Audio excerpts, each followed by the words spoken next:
Yo, what up? Welcome to another episode of the Oakland Warriors podcast, a Thanksgiving edition of this show. The Warriors, they beat the LA Clippers at home 124-107, and that game felt good. You know, it just felt really, really good. That might have been, the most Warrior-like game they've had all season. And we've seen some glimpses of them getting there, but this is one that it was fun to watch. It kind of felt like last season. So the Warriors are now 9-10 with one game left till that 20 game mark that I always talk about. And I don't think that they're in the clear. There's still a lot of work to do. There's still a lot of question marks. They have to figure out a lot of things on the road and prove it to people, prove it in the standings, prove it to themselves, prove it to naysayers that they can win on the road against good teams. Now, this Clippers team did not have Kawhi Leonard, nor did it have Paul George on the court. But as I've said, you take that for what it is, but you take any win you can get. You acknowledge that, just like when the Warriors beat the Rockets had 4 wins. They probably still have 4 wins on the season, but you look for the signs from Klay. You look for a road win, just anything to put those things together. And just to remind y'all, if you didn't look at the standings recently, if you haven't looked at the standings, the West is really, really tightly packed. No team is running away with it. All of the favorites have had some kind of issue so far this season. When you look at the standings, as of now, the Suns are in first place in the West. And the separation from the first spot to the 6th spot, where the Clippers are, is 1 game. So 1 game separates 1 through 6. The Warriors are in 11th place still, but they're only 3 games out of the first spot. So it would be more serious that the Warriors started off so terribly if, there were a couple teams that were running away with it, or if the top 6 were, far and away better than everyone else. But that's not the case right now. So, there is a season to be had. There is no, at this point, fire sale of all the young guys, in my opinion. And that's a topic to get in more in depth at a later time. But right now, I just want to talk about 5 things that I'm thankful for, for this team, for this game, etc. The first thing is I'm thankful that Andrew Wiggins his nickname is two-way Wiggs. I think it should be wide open Wiggs, because when he got traded to the Warriors, everyone told him he would have so many wide open shots because of Steph's gravity, because of the way the Warriors play, the way they move the ball, the way they, the ball finds energy and people make the right play. They make the extra pass and whatnot. And a bunch of Wiggins shots this season, and tonight especially, were wide open. He played 32 minutes, 12 for 18 from the field, 6 for 10 from 3. I believe this is the second game in a row he hit 6 3-pointers. He hit 6 in Houston. He hit his 1 free throw, 4 boards, 2 assists, 3 steals, plus 28 on the night, 31 points. He had the highest plus minus. And I've said this for a long time, Wiggins has been the Warriors' second most consistent player this season behind Steph. And if it weren't for Wiggins, then the Warriors would not be 9-10, right? If they were just riding Steph and they didn't have Wiggins, they would probably be 5-14 or something, So I'm appreciative of Wiggins, what he brings to the floor, and how his career year is continuing. One of my kind of funny predictions at the beginning of the season, and even last season a little bit, it was that I didn't think Andrew Wiggins would make another All-Star game. I don't know if that's true anymore, because last season I said there were a lot of dudes who were out, namely Paul George, Zion Williamson, Kawhi Leonard, and all those guys are back. Kawhi Leonard is not playing that well. He's not playing that consistently. He's not playing that much, and he's had some recovery issues with his knee. And, and not even comparing Wiggins to everybody else, but he's just having a better year than last season. So it's not guaranteed, but if Warriors fans and K-pop stars push for Wiggins again this year, and in general, his numbers are up pretty much all across the board compared to last year, and his percentages, his efficiency, just higher. I didn't think he could get that much better, but he is that much better. His shots, again, when you're wide open, now that he has experience playing with Steph, playing with Klay, playing with Draymond, and playing for a championship team, he knows where his shots are. So I'm pretty sure he spent a big chunk of the offseason taking those shots, getting the reps with those shots. And I'm thankful for Wiggins and his desire to be better, his desire to stay with his team and take a lesser contract, a pay cut, because he's really, really important to this squad and what they do. So thankful again for Andrew Wiggins. The second thing, I'm not exactly sure. I was a little too hasty in recording this. I didn't look it up. I'm not exactly sure who on the Warriors coaching staff is in charge of rotations. It used to be Mike Brown, who's, of course, now the head coach of the Sacramento Kings. But whomever it is, I'm thankful for that person, because they may have unlocked something that is working well. Basically, it's different combos, but Draymond Green is inserted into the second unit. He comes out a little bit earlier in the first quarter and third quarter, and then he plays with the second unit when he comes back.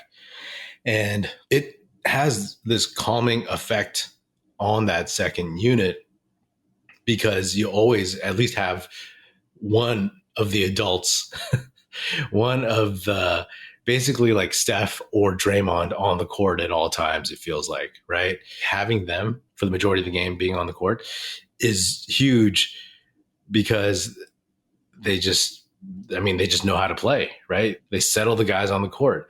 And also with the second unit, I feel like those guys are getting a little bit more comfortable, getting a little bit more accustomed. Like the new guys, JaMychal Green, Dante DiVincenzo, it's always been about just getting into a comfort zone with the Warriors and how they play and all their different schemes.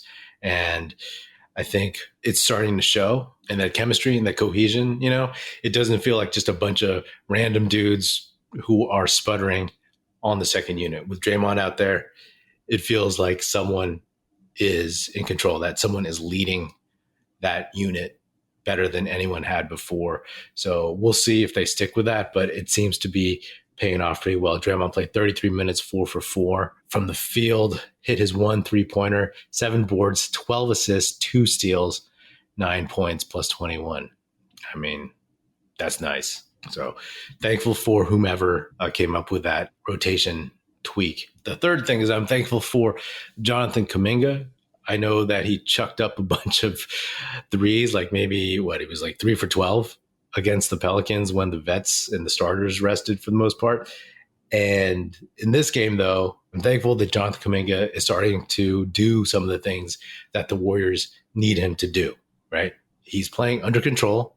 He's making fewer mistakes. And in this game, he looked good. He didn't look like he was out of sorts. He did what he does, right? He is athletic as hell. He's active. He's dynamic.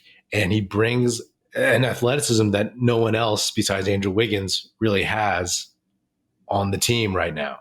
I can appreciate Kuminga. And, again, part of this feeling out process is guys getting comfortable with their roles. And I think that's even something that Kuminga said post-game is like, once guys get comfortable in their roles and who they are, then the team will start to look like itself. Kuminga missed a bunch of games because he was out of the rotation. So it's taken him a while to get back into the flow.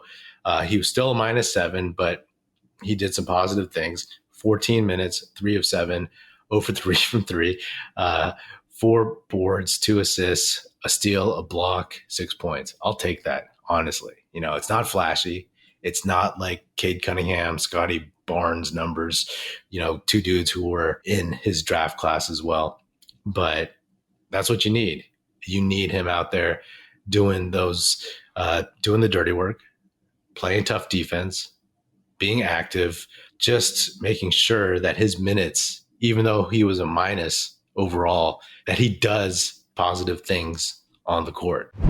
The NBA season is heating up, and there are still so many unknowns. Like, will James Wiseman actually be on this Warriors team by the end of the season? I hope so. When I'm looking to get in on the action, I bet with DraftKings Sportsbook, an official sports betting partner of the NBA. New customers can bet just $5 pregame moneyline on any NBA team to win their game and get $150 in free bets if they do. Check this out. Right now, everyone can earn up to a 100% boost with DraftKings stepped up same game parlays. Go to the DraftKings Sportsbook app, place a same game parlay, and combine multiple bets like which team will win, total rebounds, and more. The more legs you add, the bigger the boost, the bigger your shot to win big. The app is super easy to use. Just pop it open, do what you got to do, and you're good to go. Download the app now, sign up with code TBPN, place a $5 pregame moneyline bet on any NBA team to win their game, and get $150 in free bets if they do. That's code TBPN only at DraftKings Sportsbook. Minimum age and eligibility restrictions apply. See show notes for details. 4, I'm thankful for these City Edition uniforms the Warriors have this year. At first, when they were leaked like a month or 2 ago, I was like, what are those, right? The whole yellow flower thing. I was like, I don't understand what it's connected to. Of course, it's connected to supportive women, and I think that's great. But what I really, really like about them is that when I watch a game on TV or on my computer and they're wearing those uniforms, it looks like the town uniforms to me. And I love those uniforms. I see Klay Thompson in that, and he looks like he's back in 2019, right? Anything black and gold for the Warriors in their uniform scheme is going to look really, really nice. So that's pretty clear to me. But seeing Klay in that uniform, he looks like he's in the 2019 NBA Finals. And that also goes along with the fact that Klay is starting to look more and more like himself. Played 27 minutes, which is great. Only 27 minutes. 5 for 10, 3 of 7 from 3, 5 of 6 from the line, 0 boards, 0 assists. Typical Klay game.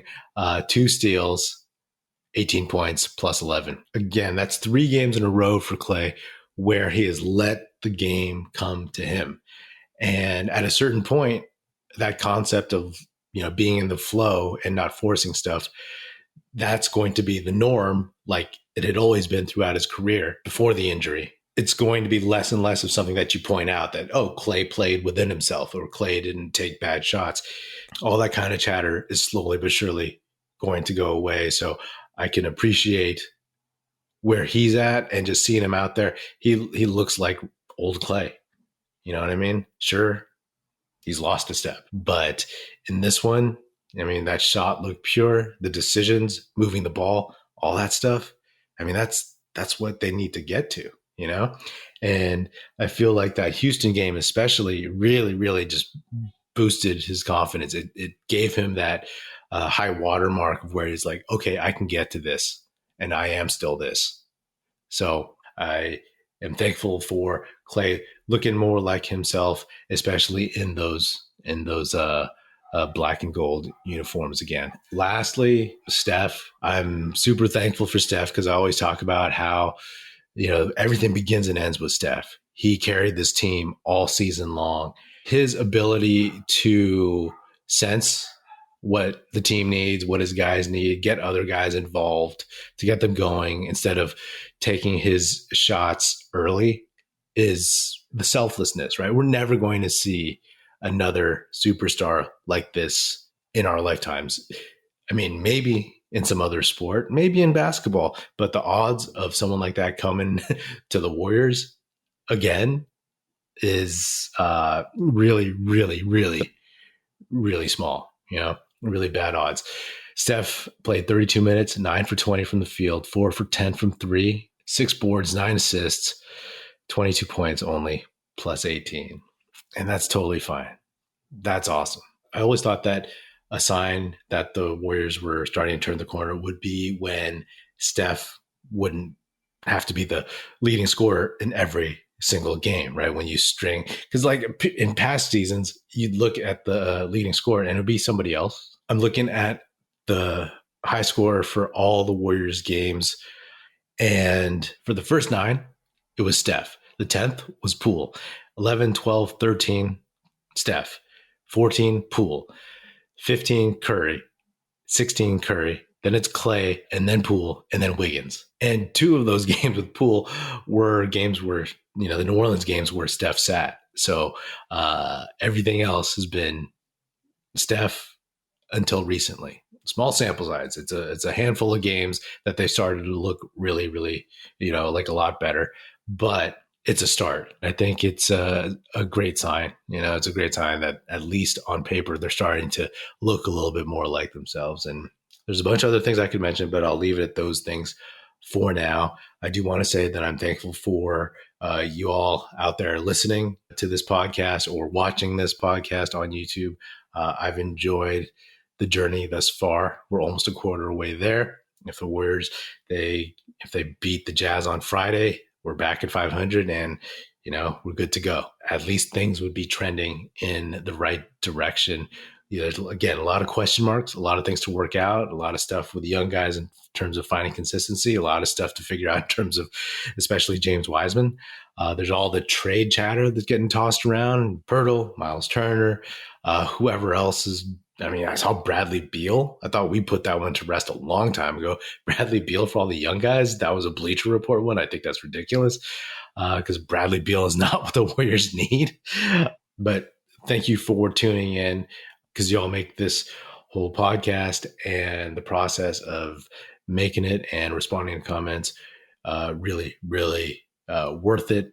And I appreciate y'all. So have a happy Thanksgiving. All right. Well, that is another episode of the Oakland Warriors podcast. Be sure to subscribe wherever you get your podcast. Feel free to hit me up on Twitter at Patrick E. Pino or at Oakland Warriors. Check out our YouTube channel where you can watch this episode, youtube.com/Oakland Warriors. Check us out at oaklandwarriors.com and be sure to tell your fellow Warrior fan friends to tune in and listen. The Oakland Warriors podcast is produced by National Film Society and is a part of the Basketball Podcast Network. And if you're so inclined, please do leave us a 5-star rating on Spotify and Apple Podcasts. And if you want to leave us a nice review saying good stuff about the show on Apple Podcasts, that would be hugely, hugely appreciated and it would be very, very helpful.